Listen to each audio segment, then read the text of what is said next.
10 short years ago, magic was born. The cost was great, it is true, and many would curse the day they were born before it was all said and done. But in the end, nothing could halt that glorious birth, and what was born would forever shine its glorious light upon a beleaguered world, a world trodden and beset, but a world waiting for rejuvenation. December 1st, 1996. Work begins on what will become Hugo's sleigh for the hippest Christmas ever, Galaxyinfinitem's latest project. Conceived on the spur of the moment by Galaxyinfinitem Svengali Mike Bryant, the hippest Christmas ever is intended as a vehicle to bolster Galaxyinfinitem's fading star, Hugo Rite, and a great excuse to consume lots of eggnog. December 1st, a simple, everyday sort of day, but a day that would soon come to have momentous import for not only Hugo Rite, not only Galaxyinfinitem, but also, yes, the world. We all love our jobs. Sometimes it's just magic, and I'd always wanted to do a Christmas special. Rolling. I need more dancing girls. I don't care. No, scratch.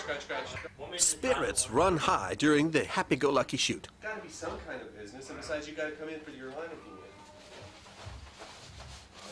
A spirit of reckless improvisation predominates the small cast and crew. Wait. Hey, do you want lots of boisterous movement? Come on, Jenny. No, just whatever looks good. All right. Oh, wait, Galaxyinfinitem regulars Andy Bryant and Stephen McPhail share the lead roles with director Bryant and star Hugo. Action. Mike, they're ready to tape the Bucky sequence. Supporting roles are played by Danny Bryant, George Bryant, and Jennifer Bryant. A blooper special. What do you think, Jay? Just be looking off, dejected into space right there. Making his Galaxyinfinitem debut is longtime Hugo acolyte Bucky Darning. No, it's Haircut. GILM. I know Hugo's wig is like all fucked up anymore. What's It's just happened like, to it? I don't know, man. Look, he It's looks like odd, he looks even. like Chrissy Hine. Hugo is traumatized and has to be sedated following the filming of the infamous shame sequence, which calls upon the famed thespian to confront the demons of his past. His skull. But a Now, spirit of we bold figured out a adventure cost savings. prevails, We used and the shooting is generic completed tape, without and further we saved mishap. 15 cents. Wow.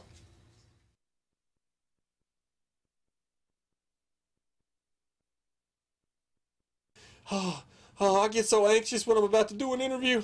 Now, are you sure you can't tell who I am? You told me I'd be anonymous. I have to be anonymous. You can't tell who I am, right? I tell you, life is cheap at Galaxyinfinitem. You don't think they'd hesitate to replace me if they found out, huh? Well, you're crazy. They'd drop me in a heartbeat. They'd ship old Bucky off to that big forgotten sock drawer in the sky.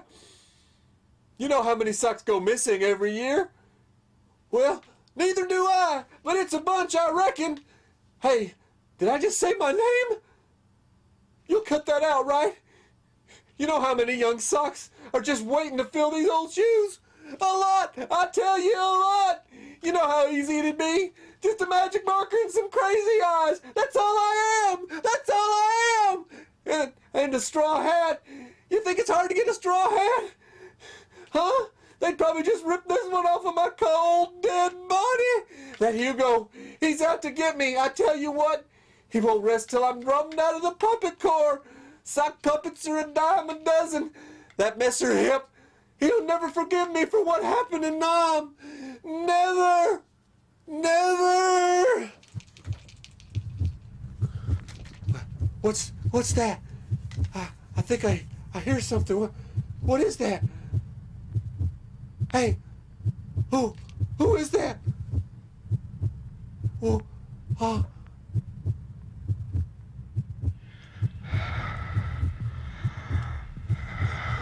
no! Who let him in here? I want my agent! Where's my agent? I can't stand that pulsating man! His veins are quivering in plain sight! His lungs are flating!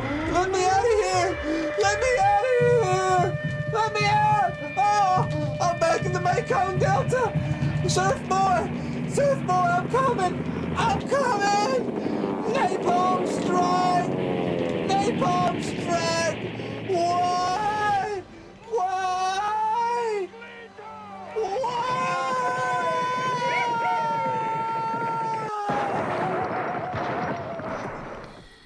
This is Danny McPhail Bryant. I'm on assignment in North Korea, and yeah, I guess I got a minute to talk about that movie. Yeah, man. Yeah, I don't have long, but I can give you a minute. Yes, I remember doing that. It was difficult. I didn't want to do it. I didn't want to be there to begin with. Got talked into it, and worst part was Mike was just too cheap to hire stunt drivers. So there we were. I kept thinking we were all going to end up in twisted hunks of smoky metal at the bottom of a hill, and the trouble we had with Brahms was not fun. I can tell you, it was not fun.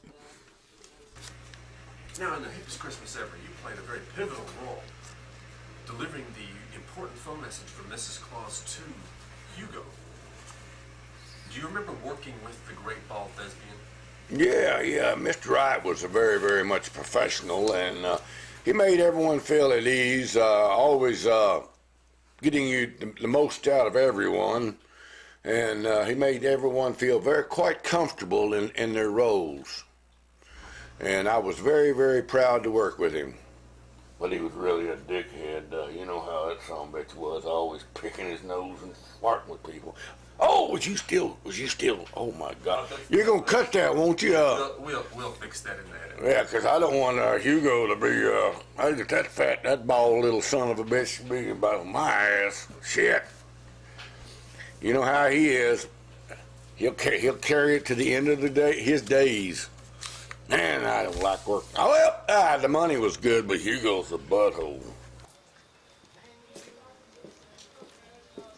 Miss Bryant? Miss Bryant? Might we have a word or two?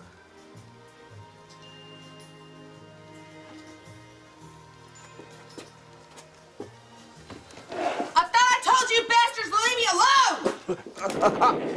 alone! Yes, I recall when I was involved with that amateur hour studio down in Lawton before I moved on to bigger and better things. I remember I felt the script showed some promise. I saw an opportunity for pathos. I saw an opportunity for dramatic exposition in the character that those who created the script were even unable to see.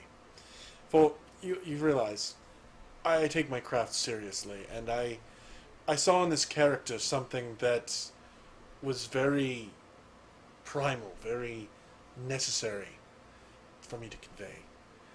I approached the Santa Claus scene, the pivotal Santa Claus scene, where I cry out because I recalled a time when I was but a child, and I particularly wanted the G.I. Joe aircraft carrier, the USS Flag, 6 feet long, able to carry all of the G.I. Joe jets.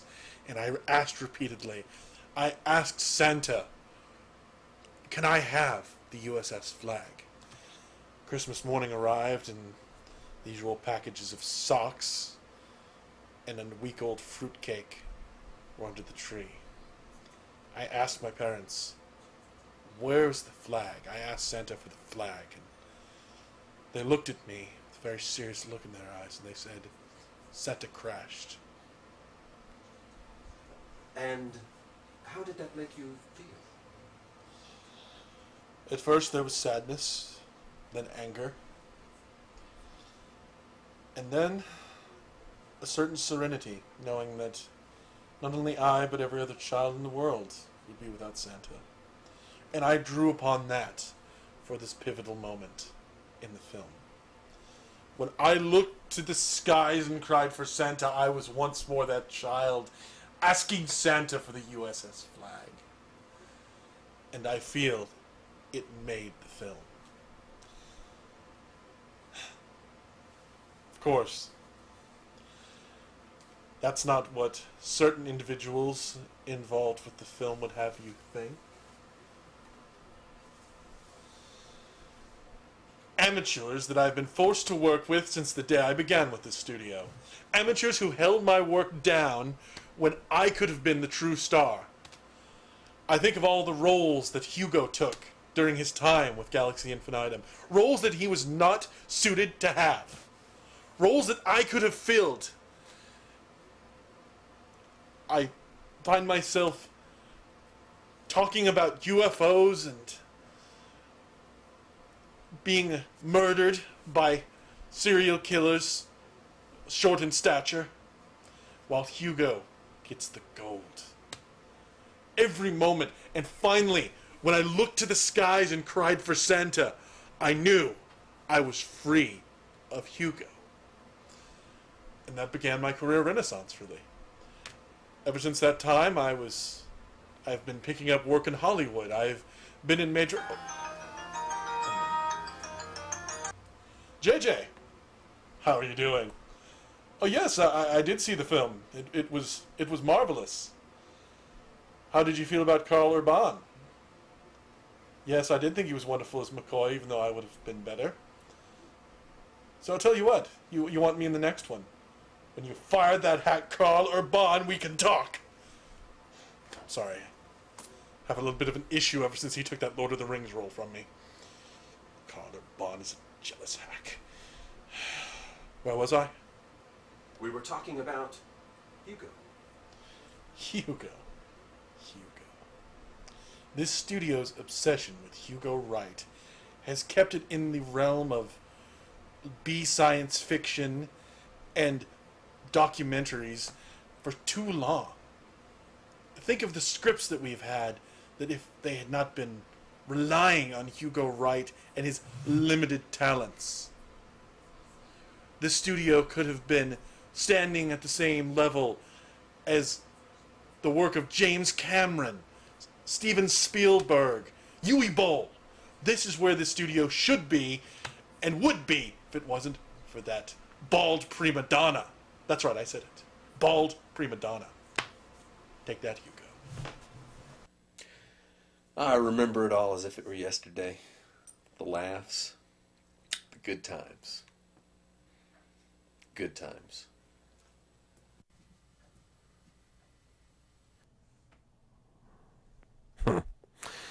I tell you what, this is a business just like any other.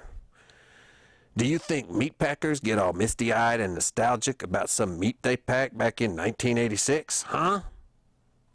Well, think again.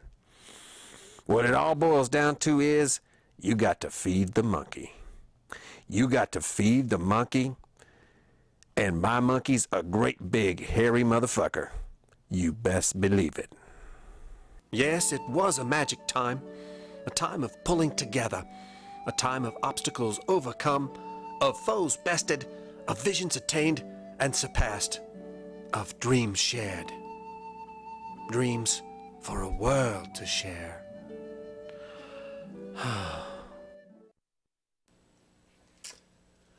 Well, one day I looked up at the old clock on the wall and it said 2006. 2006? 10 years gone. I thought to myself, Mike, you got to get the old gang back together and do something special for the Hippest Christmas.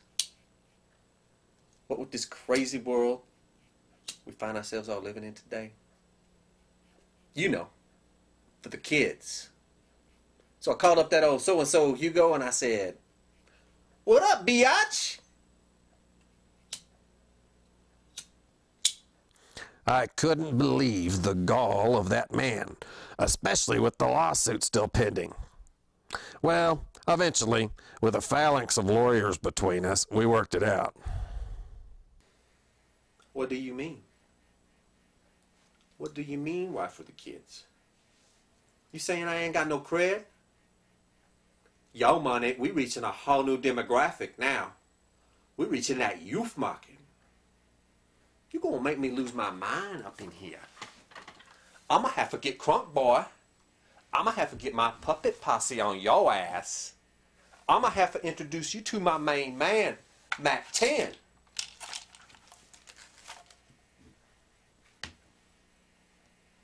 Don't be disrespecting no puppet posse. My puppets throw down on you. Your ass don't be getting up. Too legit to quit. Too legit to quit.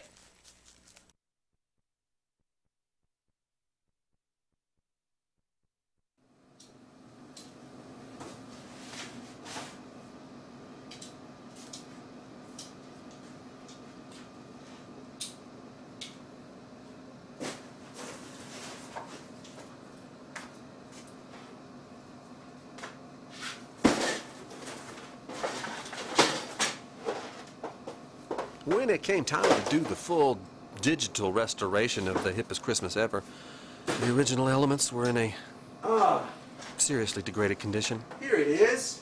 At first, we weren't sure if anything could be saved. Yeah.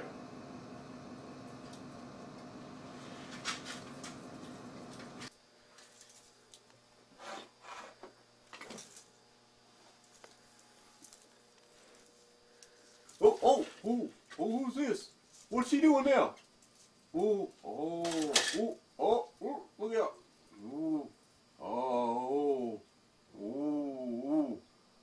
That's where I messed up right there when I said, why?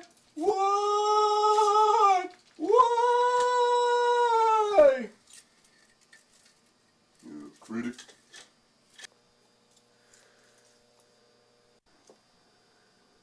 Galaxyinfinitem's crack team of digital restoration artists pore over the degraded film elements and camera original footage. After a careful analysis and painstaking reconstruction process, every frame is digitally scanned into a computer and then printed onto acetate cells. These cells, numbering in the thousands, are then painstakingly rotoscoped by hand in Galaxyinfinitem's crack animation department.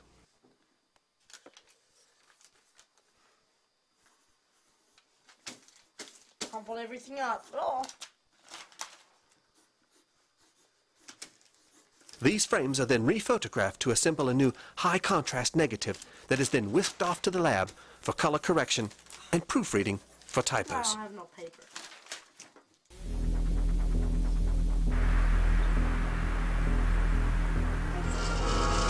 Santa Claus's biggest helper is Christmas nails. Yay! Bye-bye, boys and girls.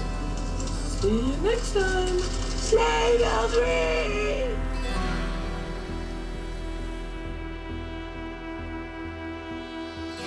Welcome, my son. Welcome to the machine.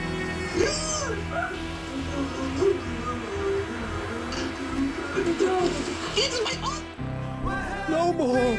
No more! Please! I beg you! No more! Now you will receive your eternal reward. Pixelate him! Pipeline filling in time. Why? Why? Why?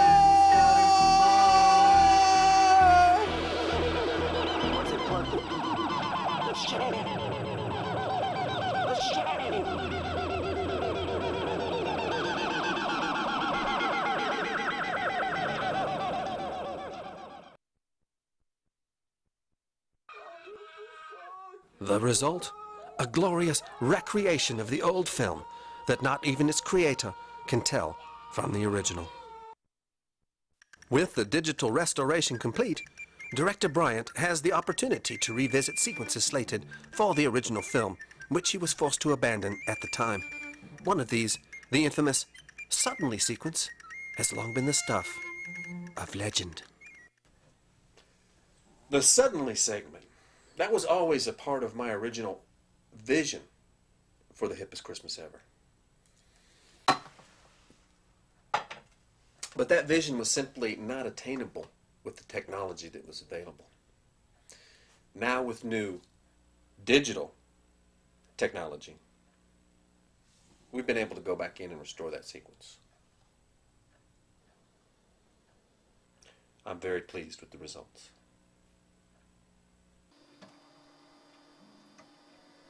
A full-body digital scan was carefully made of Hugo Rite, creating a complete and frighteningly lifelike computer representation of the famed thespian. How's it going to happen?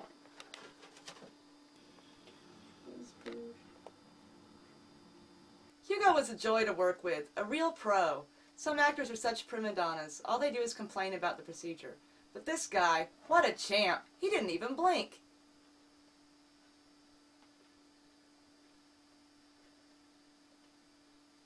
When placed into a digital computer, the 3D model of Hugo allows for full manipulation of Mr. Rite's various parts. The motion capture stage. Hugo was performing a critical section of the suddenly sequence. But no cameras are rolling.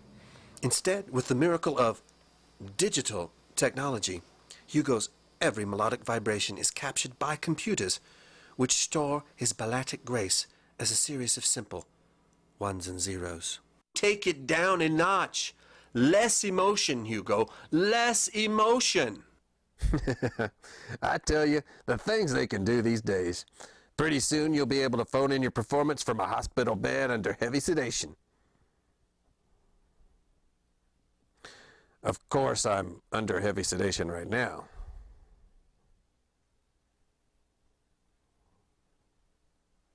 With the digital performance from the motion capture session, the animator is able to marry this information seamlessly with the 3D model of Hugo, creating a spectacular and moving performance. Beautiful, beautiful. It's just as if we'd shot it in front of a real Christmas tree. Well, we could have shot in front of a real Christmas tree. Don't let anybody hear you saying that. The work complete, the time at last is at hand for some well-earned laurel resting. Well, Hugo, it's been one hell of a ride. Here's to the 10th anniversary of the hippest Christmas ever. Whatever you say, bud.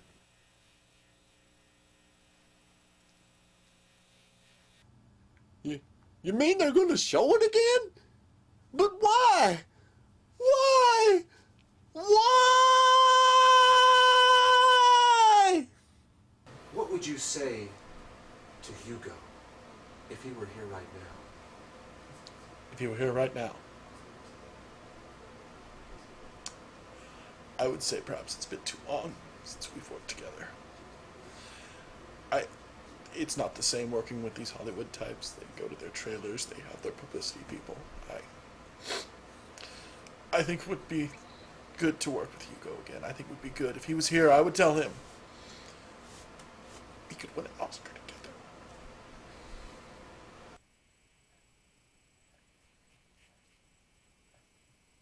It belongs to the world now. It belongs to the children. Well, it's a paycheck. Now, where the hell's the bar?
Suddenly,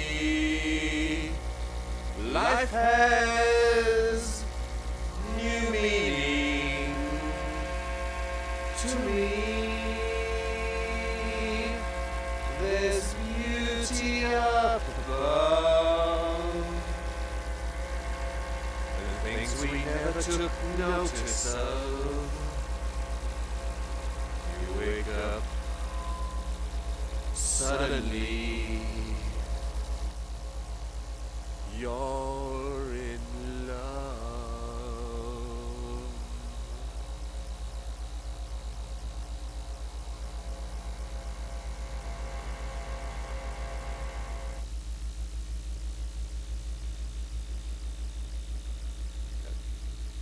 How was that?